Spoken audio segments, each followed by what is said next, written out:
Warahmatullahi wabarakatuh. Assalamualaikum warahmatullahi wabarakatuh. Saya lupa ini menggantikan Gus Slamet sementara ini biasanya ya aku Gus Slamet. Kalau beliau nggak rawuh ya paling tidak satu mungkin saya bisa mewakili sedikit nih mungkin. Tadi Masya Allah kalau diterangkan ternyata Baitullah itu sudah dibangun lebih dahulu oleh Allah sejak zaman azali. Ya. Nah sementara yang kita tahu bahwa umat Muslim seluruhnya itu kita sholatnya berkiblatnya ke Baitullah, ke Masjidil Haram ya. Nah tadi disampaikan bahwa ketika itu juga awalnya di Baitul Maqdis, kemudian di Baitullah. ke Baitullah. Nah untuk sementara yang kita tahu bahwa kewajiban atau syariat untuk ibadah sholat itu dari Nabi Muhammad mendapatkan ketika waktu proses perjalanan Isra Mi'raj di surat Al-Isra nih, Subhanalladzi dan seterusnya itu. Nah kemudian yang saya tanyakan Pak, berarti ketika itu Allah menciptakan Baitullah itu sudah diperuntukkan untuk seluruh manusia. Apakah para nabi-nabi yang dahulu itu juga mendapatkan perintah untuk melaksanakan sholat sebagaimana Nabi Muhammad SAW? Nah, sholatnya apakah sama dengan seperti yang kita laksanakan bersama? Mungkin sementara itu yang saya tanyakan. Assalamualaikum warahmatullahi wabarakatuh. Salam. Warahmatullahi wabarakatuh. Alhamdulillah undangannya. Jadi kita semua lebih jelas ya mengenai Baitullah Ka'bah itu yang sudah diciptakan Allah di zaman azali sebelum Nabi Muhammad SAW diturunkan ke bumi. Itu sudah disetting Allah ya. Jadi nanti Nabi Adam diciptakan untuk menjadi khalifah di bumi. Dan sementara di surga itu untuk pelajaran kita, saya hati-hati itu sampai berbuat berdosa. Nah, tapi Nabi Adam tidak bisa berdosa, Nabi kok dosa. Jadi Nabi tidak dosa, memang sudah disetting Allah nanti yang akan menjadi khalifah di bumi adalah Nabi Adam alaihissalam dan seluruh keturunannya. Nah ini kami ingin menanyakan Ka'bah itu memang pertama diturunkan sebelum Nabi Adam, kemudian yang kami ketahui mengalami banjir pada zaman Nabi Nuh dan Nabi Ibrahim dan Nabi Ismail yang membangunnya. Jadi disyariatkan sholat itu bagaimana caranya? Yang penting intinya Allah itu ahad gitu ya. Cuma caranya kami sendiri belum mengetahui. Monggo nanti dipersilakan Pak Bambang untuk menerangkan. Demikian, terima kasih. Assalamualaikum warahmatullahi wabarakatuh. Assalamualaikum warahmatullahi wabarakatuh. Assalamualaikum warahmatullahi wabarakatuh. Saya tanya sesuai dengan edaran ini. Materi 141 ayat 141 ini adalah ketika kita di padang mahsyar, maka ayat ini tanggung jawab manusia adalah individual, tidak tergantung kepada makhluk lainnya. Di dalam masyarakat terdapat paham mati urip dari kiai, segon rokon dari Pak Ridwan, Kiai Ridwan. Paham-paham seperti ini membuat manusia menjadi jumud. Manusia tidak seperti jumud itu stagnasi, sehingga tidak berkembang. Maka orang Islam akan menjadi manusia ditindas karena mereka tidak punya kemerdekaan berpikir. Pertanyaannya, bagaimana mengubah perilaku dan paham ini supaya paham ini hilang sehingga manusia bisa berpikir kritis. Orang-orang Islam sekarang banyak yang tidak kritis karena selalu liriknya. Yang kedua, ayat 146, berita tentang turunnya Nabi Muhammad, kehadiran Nabi Muhammad SAW sudah diberitakan di Injil, di Taurat, dan di orang-orang Yahudi. Orang-orang Yahudi mengenal Rasulullah itu seperti anaknya sendiri, seperti keponakannya sendiri. Yang berikutnya ada di Ustadz Dewa dari Bali itu yang mengatakan bahwa Rasulullah itu sudah tersirat di Weda. Ustadz Dewa. Weda. Ya, Rasulullah itu sudah tersirat di Weda dengan kata terpuji. Satu. Yang kedua adalah orang Syiah. Orang Syiah sekarang tidak percaya kepada Rasulullah, dia lebih percaya kepada Imam 12. Pertanyaannya adalah mengapa mereka tidak percaya itu, orang Yahudi dan orang Hindu dan orang Syiah? Padahal mereka lebih percaya, orang Syiah lebih percaya pada Imam 12 ya, karena dia malah menyalahkan Jibril itu salah memberikan warisannya kepada Ali. Pertanyaannya dia sekali lagi, mengapa mereka menolak Rasulullah SAW? Terima kasih. Assalamualaikum warahmatullahi wabarakatuh. Memang apakah kebiasaan-kebiasaan di dunia ini seharian itu ternyata juga berakibat kalau kita sedang melaksanakan safar ibadah haji, kemudian itu betul karena itu viral ya, itu untuk bisa mengatasi hal seperti itu gimana? Karena ini juga menjadikan satu hal yang memprihatinkan di kalangan ya di keseharian kita ini. Jadi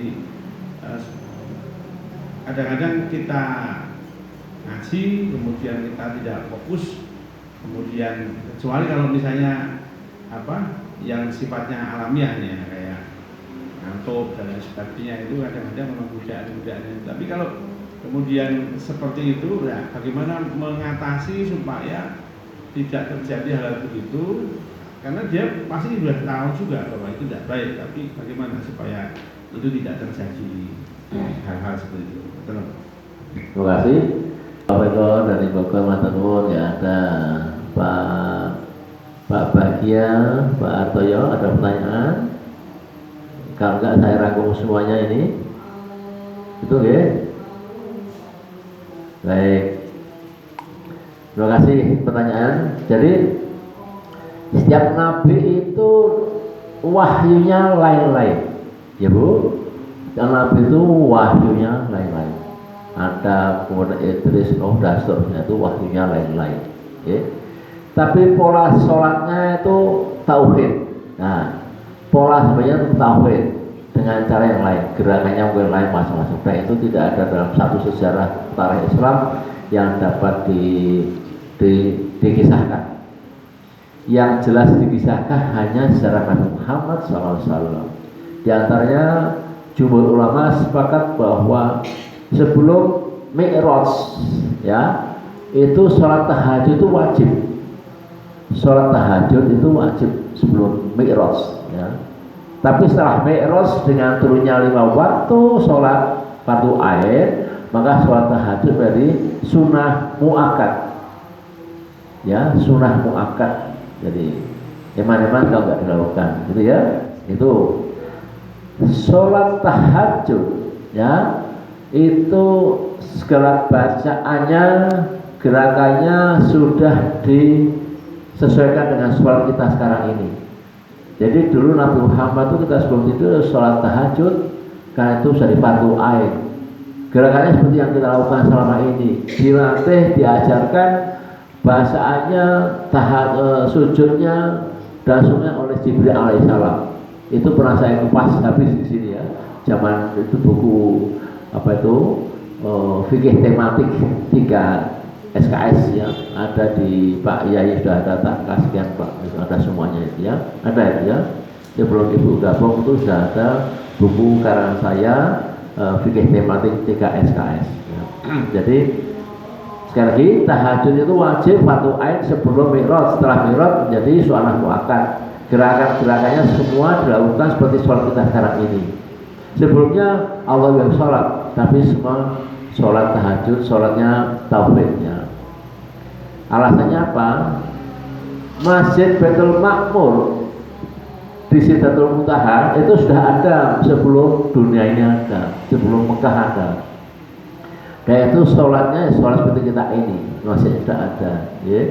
Jadi ketika turun wahyu, kemudian di zaman Ali ada Baitullah dibangun oleh malaikat, itulah tiruan sholat seperti di Baitul Makmur. Jadi insya Allah itu, ya.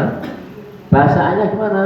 Bahasaannya setelah Mi'raj semua sama, seragam, malaikat pun sholatnya seperti kita, ya, di Sidratul Muntaha sana. Seluruh umat di dunia juga harus sama dengan kita. Yang beda berarti dia tidak mengerti sunnah Nabi, ya, tidak mengerti apa ajaran Nabi Muhammad. Karena ada yang sholat Allahu Akbar, Allahu Akbar, Allahu Akbar, ada nggak gitu? Allahu Akbar, Allahu Akbar. Dengan nama Allah aku berdoa, itu pakai bahasa Indonesia, pakai bahasa Inggris, orang bahasa Arab, itu gimana? Ya nggak sah semuanya. Karena sholat harus dengan bahasa Arab. Nah, ya, itu ya, itu yang perlu disampaikan. Kemudian Pak Kiai Dukiman ini banyak sekali kalau nanya tuh. Ya, lain jauh nanti bingung nih. Ya, di padang mahsyar betul semua individu. Ya, amalmu, amalmu. Jadi tidak ada lagi orang bisa abah ibu menolong anak itu nggak bisa menolong. Tapi di situlah ada kisos antar umat semuanya, ya. Kalau yang kisos di Al-Qantarah itu hanya umat Islam, umat Muhammad. Kalau yang di padang mahsyar itu bukan model kisah antar Islam, tapi semua umat. Aku punya teman Buddha, aku punya teman Nasrani, aku pernah berdosa. Itu dikisah di situ. Semuanya dikisah di situ, campur-campur. Tapi di Kantaro hanya khusus umat Islam, ya. Jadi individu betul, Pak ya cuman. Kemudian ini yang susah ini ya. Bagaimana merubah perilaku apapun apa tadi dari kiai, ya. Di masyarakat ada paham dari kiai akhirnya manusia tidak berkembang, pikirannya, akalnya kurang berkembang. Pokoknya kiai ngalor ya ngalor, ngidul kita ngulor, gitu, ya. Ini yang disebut dengan amal tanpa apa itu kemarin jawab tanpa ilmu, amal tanpa ilmu, ya. Kiai itu juga manusia, betul nggak? Kiai juga manusia. Tokoh tenar Syekh Siti Jenar itu juga seorang ulama besar. Siti Jenar ulama besar, torekotnya maksudnya ma'rifatnya melebihi dia semua, tapi terpeleset. Akidahnya terpeleset sedikit karena dia merasa bombong, ujub, sehingga dia merasa aku adalah Tuhan, gitu kan? Sehingga disidang di dalam para sunan untuk dibunuh, kan? Di mana makamnya nggak tahu, ya. Sekarang dia di mana nggak tahu, ya. Saya itu ulama besar, mbah-mbahnya ulama, tapi semua pengikutnya juga akhirnya musnah, rusak akidahnya karena ikuti sunnah-sunnahnya atau aturannya Syekh Jenar. Jadi jangankan kiai, Syekh Jenar yang lebih kiai pun salah, ya. Begitu taraktu fikum amroni wa taqil ma tamassaktum bima. Kembali pada dua pusaka Nabi, kitabullah wa sunnah Rasulullah SAW. Akan selamat. Ya, ini bahasa Arabnya agak ramah soalnya, ya. Akan selamat. Ngikuti kitab Allah Quran dan sunnah Nabi, insyaallah selamat, tidak akan sesat, dunia akhirat tidak akan sesat, ya. Jadi butuh ilmu. Sama juga dengan satu Pak Imam tadi itu apa nih? Syiah dan Weda itu apa? Kitabnya siapa? Hindu ya, beda ya. Biasanya karena Hindu itu ada sebelum Islam. Nah, di Indonesia ini ya, Buddha ini juga ada, mungkin ya. Yang jelas di Injil, semua Injil yang asli itu mengatakan bahwa akan datang kelak Nabi akhir zaman Ahmad. Di Injil ada itu, ya. Tapi semua merasa Ahmad itu orang Arab, Mekah, jadi Nabi ini orang Arab, itu kan gitu, orang-orang Bani Israel nggak mau gitu. Dan Bani Israel itu terjadi karena orang-orang dari Romawi, orang-orang Yunani yang sana, yang akhirnya sana, dan akhirnya dia nggak mau. cikal bakal Bani Israil dan Arab itu akan jadi musuh besar terus sampai yaumil kiamat. Sehingga dia nggak mau nabinya dari Arab, nggak mau, ya. Jadi apapun yang disebut Muhammad nggak mau, termasuk Syiah. Syiah itu hanya beriman kepada sahabat Nabi satu, siapa? Ali bin Abi Thalib itu aja. Yang tiga nggak mau, Quran nggak diakui, ya. Maka dia Mekahnya dia, hajinya dia nggak di Baitullah tapi di apa itu? Karbala di sini di Iran tuh sampai sekarang masih dilestarikan sebagai tempat untuk pergi hajinya dia, ya, tawafnya itu macam-macam. Nggak mau dia ke Mekah, ya, karena udah beda paham, ya. Jadi itulah kira-kira yang viral di depan Ka'bah pun itu karena nggak punya ilmu, Pak. Banyak orang Islam yang abangan, yang KTP pergi haji karena uangnya banyak, enggak? Sekitar kita banyak orang berhaji tapi nggak sholat, nggak bisa baca Quran, betul nggak? Banyak kawan kita, betul nggak? Tapi nggak pernah sholat. Nah, ini saksi mata begitu. Yang namanya, nah, tapi nggak boleh dosa, ngomongin nama orang. Tapi banyak pejabat di tingkat Kabupaten Semarang, ya, parlemen, DPRD, pergi haji karena uangnya banyak, tapi dia nggak pernah bisa sholat, nggak pernah bisa baca Quran. Biasanya selfie, TikTokan, itulah nggak punya ilmu. Amal tanpa ilmu akan buta, ya, ingat, gitu. Amal tanpa buta, ilmu tanpa amal akan apa?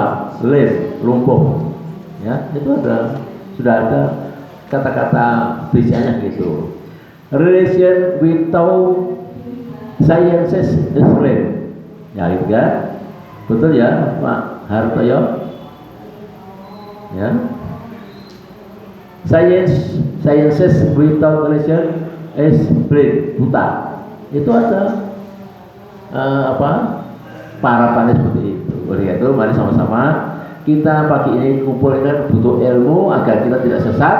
Amal kita betul, Allahumma amin. Barangkali itu sebagai penutup, terima kasih yang hadir semuanya, baik yang ada di selangit masjid ini dan juga Bapak Ibu yang ada di seberang di online.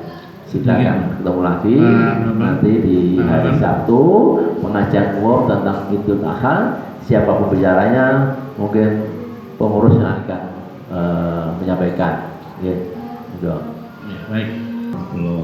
Waalaikumsalam. Jamaah majelis subuh yang dirahmati Allah, dan kita sama-sama mencari ridhonya Allah. Urusan apa yang kita dengar kajian subuh ini kita kesankan di dalam hati dan ya kita untuk amalkan dan kita dakwahkan kepada saudara yang lain. Dan untuk kesimpulan majelis ini tidak akan menjadikan majelis yang sia-sia. Marilah majelis ini kita tutup dengan doa kifarah majelis. Subhanakallahumma asyhadu an la ilaha illa anta astaghfiruka wa atubu ilaik. Assalamualaikum warahmatullahi wabarakatuh. Waalaikumsalam.